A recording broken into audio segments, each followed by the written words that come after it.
What are the lessons you learned too late in life? To become more comfortable being uncomfortable. Go toward your fears, don't run from them. Within reason. Look after your knees and your teeth. My knees have been making clicky noises. What does that mean? As long as it doesn't hurt, it's probably harmless. Mine clicked until I started walking more and added in some regular squats, and now they're just fine. Mine crackle and have been doing so for a few years. Walking more actually made it sound worse for me, same with working out. At least it's not painful, but it sounds a lot, especially when climbing stairs. I misread crackle for cackle, and for a second I was terrified. And your eyes. And your feet. And your brain. Really, look after the teeth. I'm 25. Regret has already set in. I was on the road towards gingivitis, but I got a water pick and use it after most meals, brush with fancy toothpaste, got an electric toothbrush and actually floss. At my last dentist appointment everything was back to healthy and they were shocked I turned it around so fast. It's not too late, you just have to stay consistent. My niece is 20 and her mother didn't make her brush her teeth. They are black and rotten. She's having to get them removed. She's going to have dentures the rest of her life. My grandfather was a dentist and had his own practice in Brazil, so I grew up brushing and flossing my teeth daily. When I met my boyfriend, he had informed me that he had never flossed his teeth in his entire life because his parents never taught him. His parents also didn't care to make sure he routinely brushed his teeth when he was younger, so he grew up brushing his teeth like once a week. For some odd reason, he has never had a cavity, yet I have had a handful of cavities. Anyways, all that lack of brushing and flossing has caught up to him, and he has signs of gum disease. He's 24 years old. We've been dating for 5 years now and I try my best to push him to floss and brush more often, but it's no use. I've already told him he's going to regret not doing the work now when his teeth and gums start rotting when he's older. Yes, my husband just had a lot of work done, and I'm sitting there picking him up from the dentist for the 3rd time, dying not to say I effing told you so. I just spent 3.5 hours at the dentist doing prep work for my next appointment, speechless face. Take care of your teeth, y'all. I just discovered that the top of one of my teeth has turned gray and I am terrified to find out why and how to fix it. Hey, a dentist here. The earlier you get a dental problem checked out, higher are the chances of saving the tooth. They will probably just do a clinical checkup and take a radiograph at first to determine the cause and then discuss the treatment plan with you. So do get an appointment as soon as you can. Get you to a dentist, dude. How do you look after your knees? If you walk incorrectly, it will hurt not just your knees but hip and back as well. Look into physical therapy. Also, an overabundance of extra weight will greatly hurt your mobility after years. Swerving around the word obesity there. Exactly, swerving around obesity is also bad for your knees. If you have a knee injury, rest properly so it can heal. Never push through knee pain. Keep your ankles flexible, do stretches if needed. Tight ankles can force the knees to overcompensate and increase your risk of injury. Keep your glutes and hips strong. Weak hips will put pressure on your knees and increase risk of injury. Moderate exercise daily, doesn't have to be anything intense. Long walks are great for keeping your knees healthy. We all make mistakes, don't dwell on it. Honestly, I really struggle with this one. What works for me is making it a fact and not an instance that's possibly open-ended. Back when I would dwell, I'd hope for a chance of redemption even though it wasn't a possibility. If you treat it like an unchangeable fact no more interesting than the color of the wall in front of you, then it's just that, a boring fact. Me too can't help but think about it in worse ways, but once you start focusing on it as if it's just a life lesson you will move on from it. That saying no can save you a lot of trouble down the line. My dad always says I'd rather face the repercussions of telling someone no than telling someone yes. I like to add that it's a whole lot easier to say yes after an initial no than trying to back out after you started with a yes. I agree with learning to say no. Add to that practice assertiveness and candor as early as you can. I'm in my mid-30s and my inability to speak this way is taking its toll. I desperately wish I'd practiced before. I feel so awkward and immature when trying, now. I'm glad I've actually been doing it more now, but damn it, I wish I started earlier. This is definitely something I've noticed that people in technical leadership roles in my company have mastered. I'm 50 and it took me joining Reddit last year to learn that no is a complete sentence. I freaking love that quote. This goes for family too. Just because they are family does not mean you must drop everything and go. I learned this too late in life and pretty much pushed my family away. No one is entitled to your time. That you can't please everyone, so you shouldn't worry about trying to. Only 2 people I need to please. My wife and my boss. To be fair, bosses don't care much. Depends on your boss. I know mine cares, and I sure as hell care for those who fall under my supervision. Is your company hiring? Let me ask my wife. Hands wife an Excel spreadsheet sheet. Sorry I'm late from work honey, the boss kept me back doing cunnilingus again. I'll make it up to you with a big stock check this weekend. I did give my boss a gentle handy the other day, and he seemed to really appreciate it. I am self-employed. You should blackmail yourself for some extra cash. Thanks for this. I am currently trying to please everyone and noticing that not many of them care much about me. Sometimes you can do everything right and still fail. And that is not a weakness, that is life. An Iranian friend told me a, most likely apocryphal, tale about the origins of chess and backgammon. As I recall it, a sultan sent his messenger with a game of chess to the Shah saying, "This is a game that represents life, as it is a game of skill." The Shah, not wanting to be outdone, had a game commissioned and they ultimately came up with backgammon. The Shah sent a messenger with the game to the Sultan saying, "This is a game that truly represents life, as it is a game of skill and chance." The Sultan didn't have a comeback gammon. Thank you, Captain. Thanks, Picard. Jean-Luc, is that you? UCLA players found that out last night. Don't bring things home from work. I had a bad day at work. Came home and got in an argument with my girlfriend about something, and stopped halfway. Yes, she really had done something, but the only reason I got so angry about it was because I had already been angry from work. Otherwise, I might have just let it go. From then on, I learned to separate work from home. I was 28. I felt like this was a lesson I should have learned earlier. This will go against a lot of career guides, but I strongly prefer a job where at the end of the day I turn off the lights, lock the door, and I get to go home without worrying about work until the next day. Never ever take a job where you're always on call and having to check email on your own time or have to answer the phone ready to serve a customer on your own time. Yeah, don't take emotional things home from work, but also don't take actual work home. If you aren't being paid well for it, you shouldn't feel obligated to do it.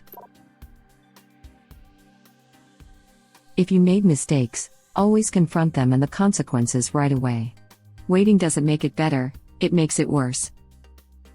The worst thing is this is only mostly true. Just occasionally, you get away with it. This can then create the belief that you will always get away with it, and things can go really wrong from there. Happiness is enjoying the things you have, not the things to come.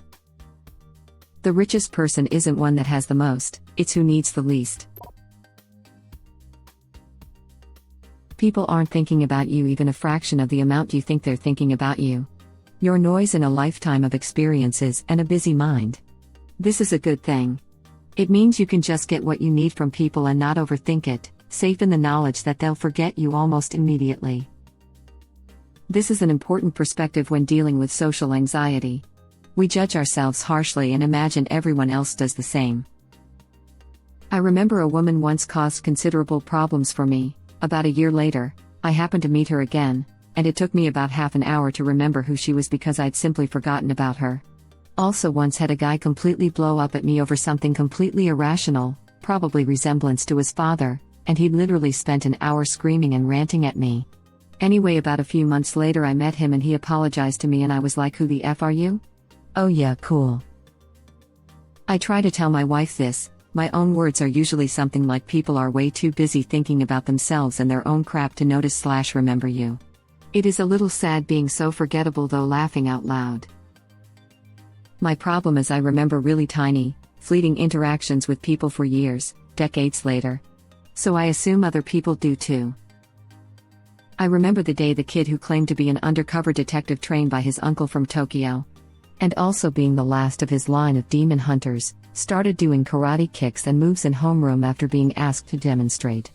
It was an experience I'll always remember for the amount of cringe I experienced in those 10 minutes. Is this actually true? I tend to think about other people a lot in my daily life, and notice a lot of things about people that I'm anxious they think/notice about me. I'm just not very judgmental at all, so I don't mind/care what other people do/enjoy/etc., as long as they're not intentionally negatively affecting other people. But I do actually think about other people a whole lot, and I'd imagine everyone else does the same, but maybe I'm wrong? Certain types of trauma, CPTSD, can result in a mindset where you're automatically cataloging and monitoring all your interactions with others because you're subconsciously looking for signs of a threat to preemptively avoid. This can lead to a belief that others are hyper-aware of all of your minute actions, and judging you for it. You wouldn't worry so much about what others thought of you if you realized how seldom they do at all. Yeah, I came to this conclusion in high school after my first girlfriend. I don't say I don't care what people think of me, I say I don't care what people I don't know think of me. Be patient and wait. It's better to be alone than with someone that doesn't respect you. No matter how much or good you are to someone, some of them will screw you over. Always look after yourself first. Start early with physical hobby and keep fit. You have one body, and there is no replay. If you love someone but they don't love you, move on. It will hurt like hell, but in the long run, you'll be happier. Giving money doesn't equate to affection, the gratitude will be short-lived, and you'll only be an ATM to them in the near future. Edit. Thank you for the awards, guys, but please, spend the money on yourself in real life. I'll get something nice. Don't waste it on internet points. You have learned a lot the hard way, I suppose. Respect to you. That you should give up on a person when he or she is not interested. I'd also add that people can lose interest on you and it doesn't mean you're not good enough or anything bad. It just happens. And if they are honest about it, they should be thanked for that. I once went on a couple of dates with a girl, and the next time I spoke to her she said something to the effect of, "Hey, I had a good time but I'm just not feeling a connection, so no hard feelings, but I think it's best to just move on." While it was blunt, it was stunningly refreshing compared to the normal excuses or games when someone tries to back out in that situation. I did this a year ago. I chatted with a woman online for a couple of weeks, and we finally went on a date. After the date I felt zero connection with her, so rather than ghosting her, which is just plain crafty, I simply texted her that I had fun but was not interested in a relationship. Except that they drag you along for any amount of time. Communication is key, and if you found out that you don't want to be with someone anymore, communicate that to them ASAP. Don't waste anyone's time if you're sure you're not meant to be together. Got broken up with after 4.5 years a couple months ago. Last time we talked, month ago, she told me she hasn't been able to open up to me for over a year and a half, and started building walls up because of it. It would have been painful a long time ago, but at least I wouldn't have had to watch the person I love pull away, and start to connect with someone else. I honestly thought they were just friends. I had zero suspicions or jealousy, but now I've heard she's been interested for a while. I tried giving her space to be herself and tear down walls, but apparently, she just wanted to talk to everyone but me, and close me out. Great. Also, don't hide your feelings. 10 years later, I'm still in love with the girl I went to school with. She's been dead for 8. Sorry for your loss. Hang in there. To add to this, it doesn't mean you're not good enough or less than someone they are interested in. It's an easy mental trap to get caught in, but the sooner you realize the way someone does or doesn't feel about you has no bearing on how the next person feels, you become much happier. Rejection isn't an insult. It's a moment of honesty from the person you asked, saving you the emotional pain of having a dead relationship. With each rejection, you're one step closer to finding the right one for you. Rejection isn't a step backwards, it's progress on your own personal path. Budget, save, and invest. Boring as F, but makes a huge difference. I don't know how to invest. Saving and budgeting I got down though. Investing is actually rather easy. I would recommend picking index funds, which are low cost and follow the general economy and thus minimize the unsystematic risk. In addition, I would recommend time diversification. So instead of investing all your funds at same time, invest little each month to avoid accidentally investing everything during a market high. It's boring but gives somewhat reliable profit in the long term. Also, never invest anything you cannot afford to lose.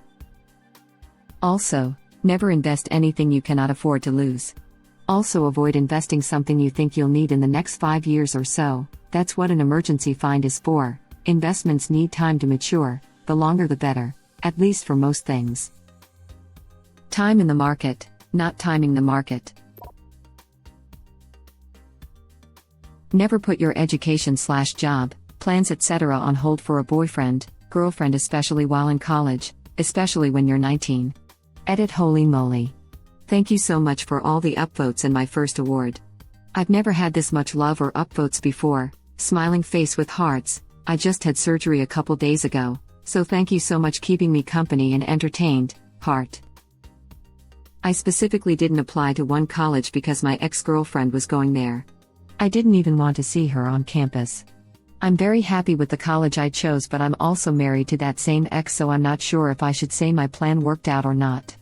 Edit. The original poster has a good point. Go to a school or follow whatever path you want for your future.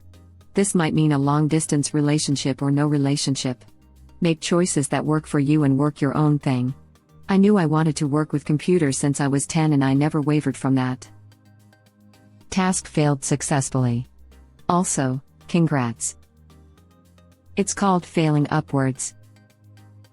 Laughing my butt off. How the hell did that happen, dude? Right? How can you drop this nugget without at least a quick version of the story? You can lose a finger wearing a ring. You can also lose your house wearing a ring. Thank you for watching. Please subscribe to be the first to know about Red Rabbit Reader's new videos. If you like our videos, please like them on YouTube and share them with your friends.